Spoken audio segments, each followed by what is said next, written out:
guys, this is a tutorial by Jibz HD. Yeah, I forgot my own name then almost. Okay, today I'll be showing you how to really set up your PVR and get the best out of it.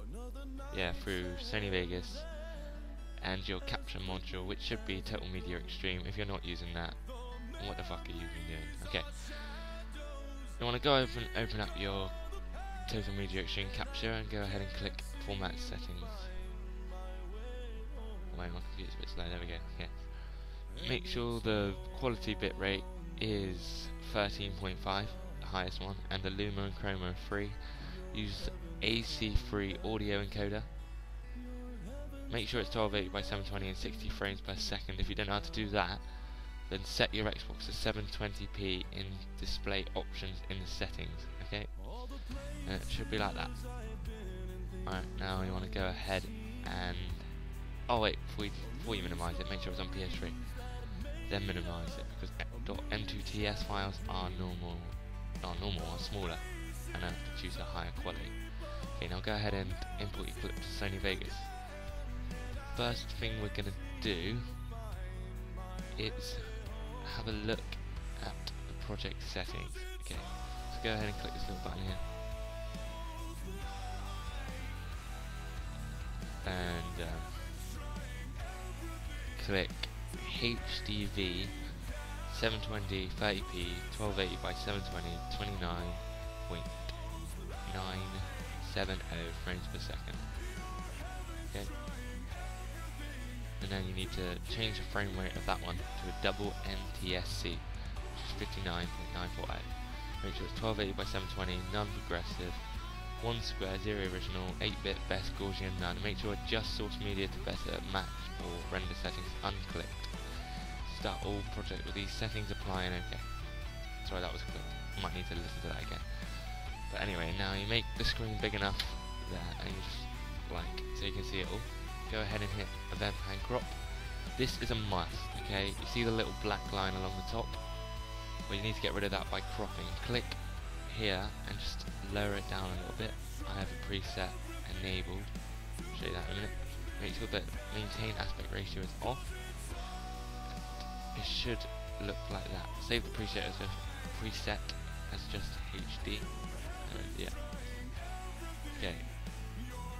Now you can see there's like some sort of ghosting on here. Ghosting is where it's like jitters, whatever you want to say. Between, I'll find a better thing. There, look, you see the R700 is a bit jagged. You want to right click and hit properties. Just save or resample. If you don't do like this, don't do this. Give your PVR away. The clips will just look like shit, you know. Just look atrocious. Alright. No, it does look a bit better. I think this wasn't actually rendered with disable resample, so that's why it's still not the best. But you know, right now we'll go through two types of color correction. I'm going to show you one which is alright with EasyCap and Dazzel. Okay, so you can use it for all those Dazzel users. So you want to go to brightness and contrast and click HD. I want to pause the video and write down these settings. So it's 0.24, 0.26, 0.83. Save that as a preset. Now you want to head it down to saturation adjust. Now saturation adjust can go good for you, but it can actually fuck your videos up if you apply too much to it. But I just got a preset here, I'll probably skip through. But if you want to take all my presets down, you can if you want, but I'm not reading them out. Just pause the video. I'll just read out the ones that you need to hear. Okay, as you see, it's a bit too bright for showdown, so I'll go ahead and click that one. Yeah, that's alright, that one. Alright. You can pause the video and read that one. Okay, now you want to go down to soft contrast. Soft contrast always freezes my computers when you first press it. I have no idea why, but it just doesn't like it. It always takes a long time, and there he is. Love that on there. I don't know what soft contrast really do. It really just softens it and blurs the edges a little bit. Makes it a lot nicer to look at.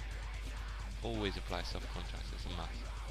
It's just the default one, soft moderate contrast. So just drag that on and just I like it. I actually like how it turns out. Some people don't, some people's a little different, but anyway. Okay, that's the first set of colour corrections. Okay, so I want to go ahead and remove all of those now. I've still got brightness on it, that one. I was going to put a different clip in, but I changed my mind halfway through. So now it's a lot darker now. So now this is for like the more PVR users, okay?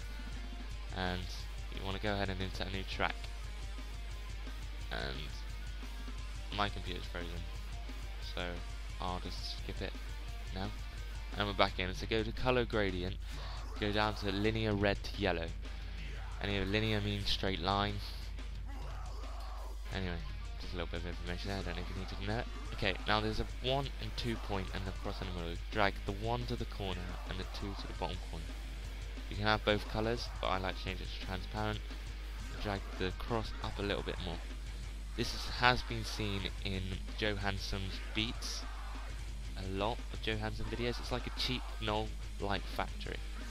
You can have it like that, keep it like that, but I don't really like it, so I go ahead and take the aspect ratio off. Hit this little button here, I don't have no idea what it's called, and go to screen. It just lightens it up a bit. Okay, now for the color corrections on that layer of the clip. You want to head over to video effects, and you want to add a curve. So color curves. Actually, no, before we do that, I want to go to color corrector. Go to Studio RGB to Computer RGB. Put that on the top layer. That just brings it out a little bit more. Makes it all nice and pretty. Okay. Yeah, now you want to add a curve. Alright, I've got a preset. It's not really. It's like whatever you like, really. And just look at that. Just drag them out a little bit. But don't make it too dark, too light. As you can see now, it's starting to look pretty nice. Now go ahead and go down to HSL adjust. I've only just found this one out, but it is a lot better than saturation adjust. And you want to make it 0 to 1.05 to 1.05. That's the best. Now you definitely add your soft contrast. This makes it a lot darker, but I might just go tell my mum or something right now that this colour correction just looks beast. Look at that. That is absolutely amazing. I have been searching for this like for a long time, and I actually found it myself, so yeah. That is the colour correction tutorial. I'm going to try and show you it, but it is definitely not going to work because my computer was lagging before this. But yeah, what I've done, I've highlighted the bit I want to look at and press Shift B. Shift B is like it says dynamic preview. Yeah, dynamic preview of what it actually is. Okay, and you've seen what it was there. Just a nice little no scope. But yeah, there is actually a montage of these. Yeah, I'll put a annotation on now with a link to that montage. But yeah, hit play. It's not going to run smooth. Oh, look at that, nice and jittery. Yeah, I want to go ahead and click stop on that shit right now. But yeah, okay, right. We've got that now, okay? So now we want to highlight it all, double click, and you go over to this little render button or file render. What the fuck? Oh, there it is, right. Now, file where you want to save it. I'm going to save it to the desktop, and go to save as type, and have it as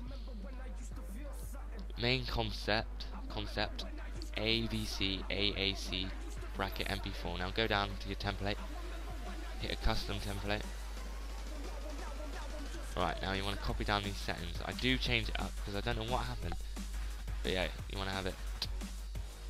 Yeah, just watch me now. Yeah, it all like messed up a little bit. But you want to change these million ones down here. I think it would be 8 million on default. But yeah, change it to 14 million. And project render best. Keep the audio, so don't really matter about that. Oh yeah, and you want to change this to 59.494. I mean, yeah, with 3 O's. Keep the field to nothing and change the number of reference frames to 4. And save that as preset. Sorry guys. Okay, and save. I'm not going to render it because I don't need to. But yeah, that is the tutorial, and I hope that helped you. And remember, subscribe for more, and